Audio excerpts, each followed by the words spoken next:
আমি বর্ণালী আমার একটা ছোট্ট ব্লগে সবাইকে স্বাগত। সবাই কেমন আছেন অবশ্যই কমেন্ট করে জানাবেন। গুরু পূর্ণিমা চলে গেছে, তবু অনেককে শুভেচ্ছা জানাই। আমি আমার বাবা মাকে এবং আমার প্রত্যেকটা গুরু মশাইকেই প্রণাম জানাই, যারা আমাকে শিক্ষা দিয়ে সুশিক্ষিত করে তুলেছে। সকালেই নিরামিষ রান্নাবান্না করে স্কুলের পথে রওনা দিয়েছি। ওই সোয়াবিন আলু পটলের ঝোল করেছি, আর একদম কম তেল দিয়েই আমি কাঁচকলা ভেজেছি আর ছোলাও ভিজিয়ে রেখেছি। তো বাসে করে স্কুলের কাছাকাছি চলেই এসেছি। টোটো ধরে যাচ্ছি। আমার স্কুলকে যেতে হলে বাস থেকে নেমে টোটো ধরতে হয়। তো সেইখানে দেখতে পাচ্ছি যে আগের তুলনায় জল বেড়েছে। দেখতেই পাচ্ছেন যে এইখানে জলের রং পরিবর্তন হয়েছে, তাহলে বোঝা যাচ্ছে যে জলটাও বেড়েছে। তো এইভাবে রাস্তাতে জল বেড়েছে দেখে তো মনে হচ্ছে যে বাড়ি ফেরার সময় যদি জল উঠে যায় তখন কিন্তু অসুবিধাই হবে। তারপরে এই যে স্কুল যখন আমরা ছুটি হয়ে যাবে তখন দেখলাম যে স্কুলের মাঠেও জল প্রবেশ করেছে। এই যে দেখতেই পাচ্ছেন, সকালে এসে দেখেছিলাম একটু কম ছিল, কিন্তু এখন দেখতে পাচ্ছি যে চারিপাশটাই জলে ঘিরেই ধরেছে। এরপরে হয়তো সন্ধ্যার দিকে হয়তো নিচের ক্লাসরুমেও হয়তো ঢুকে যেতে পারে।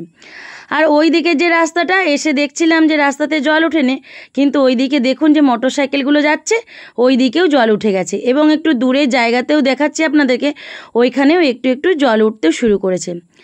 তারপরে স্কুল ছুটির পর বাড়ি যাব। ওই দিকে যে রাস্তাটা দেখতে পাচ্ছেন আমাদের অনেক ছাত্রছাত্রীরা আসে, ওই দিকেও দেখুন জল হয়ে গেছে। আর তারই উল্টো দিকেও রাস্তাটাতে জল হয়েছে। এইভাবে কিছু কিছু জায়গাতে জল হয়েছে। আমাদের ছাত্রছাত্রীদের আসতে একটু অসুবিধাই হচ্ছে, তবুও অনেক ছাত্রছাত্রীরা তাদের মায়েরা দিয়ে গেছে এবং তারা উপস্থিত ছিল অনেকেই। তারপরে বাড়ি ফিরেছি, বরের মোটরসাইকেলে করে বাড়ি ফিরছি। আর আমাদের কংসাবতী নদীতেও জল বাড়া, যা দেখেছিলাম তার থেকে অনেকটাই বাড়া কালকে যা দেখেছিলাম। কিছু করার নেই, দুদিনের বৃষ্টিতে এইরকম কংসাবতী নদীতে জল বাড়ছে এবং বিভিন্ন জায়গাতেও জল বেড়ে বন্যার সৃষ্টি হচ্ছে। তবে এখনো পর্যন্ত ভয়ের কিছু কারণ নেই।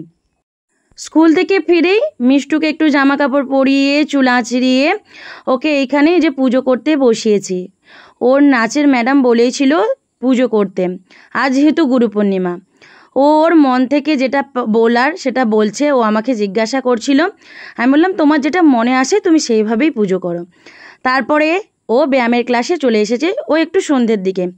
তো স্যারকে জানাচ্ছে গুরু পূর্ণিমার অনেক অনেক শুভেচ্ছা এবং স্যারকে প্রণামও করছে। তো স্যার ওকে অনেক আশীর্বাদ করছে। তো ওর প্রত্যেকটা গুরু মশাইকে আমিও আমার তরফ থেকে জানাই অনেক অনেক শুভেচ্ছা। যদিও ব্লগটা যাবে আজকে, তবুও অনেক অনেক শুভেচ্ছা এবং অনেক আশীর্বাদ করবেন যেন মিষ্টু অনেক বড় হতে পারে। এবং মিষ্টুকে নতুন ধরনের ব্যায়াম শেখাচ্ছিল, যেটা দেখে আমরা সবাই খুব অবাকই হয়েছিলাম যে ওটা মিষ্টু পেরেছে। তবুও আরেকটু প্র্যাকটিস করতে হবে। তো স্যার ওকে ঠিকঠাক করে দিচ্ছে এবং ছবিও তুলছে। তো আপনাদের কেমন লাগছে অবশ্যই কমেন্ট করে জানাবেন। সারা দিনটা আমি এইভাবে কাটালাম, আপনারা কিভাবে কাটিয়েছেন অবশ্যই কমেন্ট করে জানাবেন। তো ভালো থাকবেন, সুস্থ থাকবেন, আবার দেখা হবে নতুন ব্লগে নতুন কিছু নিয়ে।